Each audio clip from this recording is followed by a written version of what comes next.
Shalom, shalom, shalom à tous. Je me réjouis de vous retrouver en ce jour de jeudi jeûne et prière. Depuis ce matin, nous sommes ensemble au travers la louange.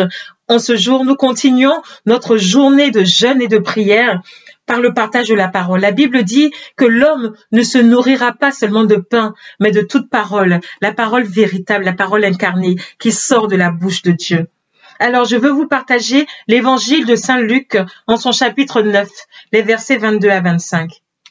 En ce temps-là, Jésus disait à ses disciples, « Il faut que le Fils de l'homme souffre beaucoup, qu'il soit rejeté par les anciens, les grands prêtres et les scribes, qu'il soit tué et que le troisième jour il ressuscite. » Il leur disait à tous, « Celui qui veut marcher à ma suite, qu'il renonce à lui-même, qu'il prenne sa croix chaque jour et qu'il me suive. Car celui qui veut sauver sa vie la perdra. Mais celui qui perdra sa vie à cause de moi la sauvera. Quel avantage un homme aura-t-il à gagner le monde entier s'il se perd ou se ruine lui-même? » Quel programme, quelle parole forte en ce premier jeudi de Carême, où le Seigneur nous annonce en quelque sorte notre programme de vie. Il nous annonce notre programme de vie, mais avant de l'annoncer, il se présente. Il nous montre son programme. Il nous montre ce qu'il a vécu. Oui, il faut que le Fils de l'homme souffre beaucoup. Qu'il soit rejeté par les anciens, les grands prêtres, les scribes, toutes ces personnes-là qui étaient pleines de connaissances. Ces personnes-là l'ont crucifié. Et que le troisième jour, il ressuscite. Le Seigneur s'illustre et il parle de lui avant de nous dire ce que nous devons faire à sa suite. Il ne reste pas focalisé sur la souffrance. Il ne reste pas enfermé sur la souffrance. Il nous montre que la résurrection, il y a quelque chose qui nous attend derrière. Il n'est pas dit qu'il faut aller rechercher la souffrance. Il n'est pas dit qu'il faut subir, accepter les épreuves avec joie, en souriant. Chacun de nous traversons des difficultés, que ce soit la maladie, que ce soit des difficultés professionnelles, que ce soit familiales, que ce soit des personnes en recherche d'enfants. Tout le monde a des difficultés à tous les niveaux. Mais le Seigneur nous dit quoi? Le Seigneur nous dit de prendre la vie à bras le corps, comme il a eu à le faire. Il n'annule pas toutes les épreuves auxquelles nous serons confrontés. Il ne fait pas disparaître. Il pourrait, c'est le Dieu Tout-Puissant. Mais ce n'est pas le chemin qu'il a prévu pour chacun d'entre nous, parce que lui-même, il est passé par là. Il nous invite à renoncer, à faire des renoncements, à renoncer à plein de choses. Nous pouvons identifier, chacun à notre mesure, les lieux de blocage qui nous tirent, qui nous tirent vraiment vers le bas. En cette période de carême, c'est le moment favorable pour pouvoir vraiment faire des renoncements. C'est le moment favorable pour se mettre à nu devant le Seigneur. C'est le moment favorable pour lui témoigner encore notre amour, notre reconnaissance au travers de tout ce qui peut nous être proposé.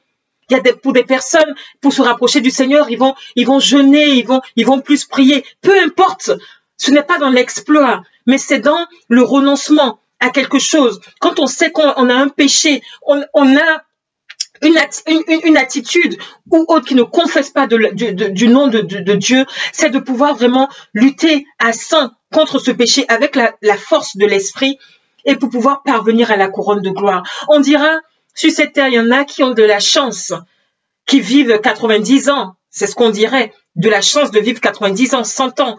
Mais 90 ans, 100 ans, c'est limité par rapport à la vie éternelle que le Seigneur nous réserve. Parfois, nous avons tendance à nous focaliser sur la gloire du monde parce que nous sommes dans ce monde et nous voulons resplendir dans ce monde.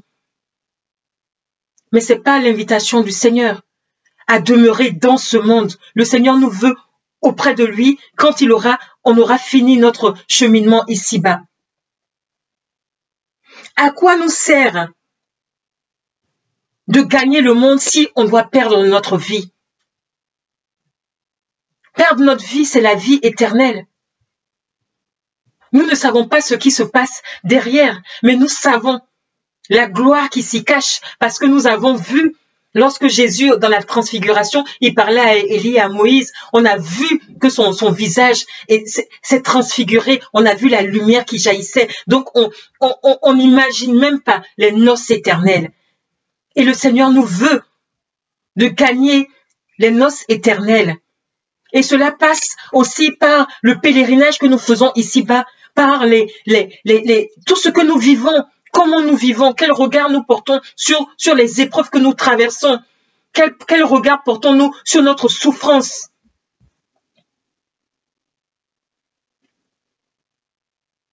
Il faut prendre sa croix chaque jour.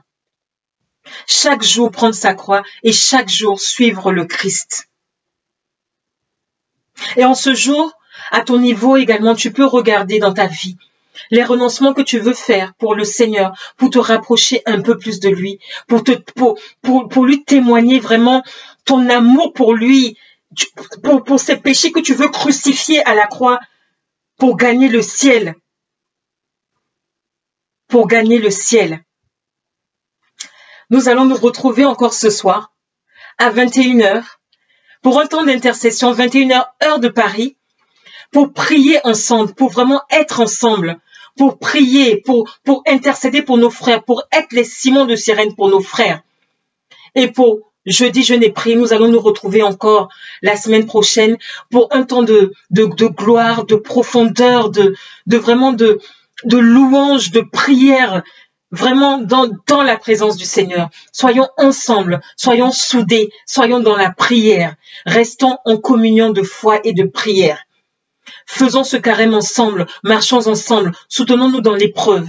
Et le chemin, la couronne de gloire nous est réservée au nom puissant de notre Seigneur Jésus-Christ. Que Dieu nous prenne en grâce, qu'il nous bénisse.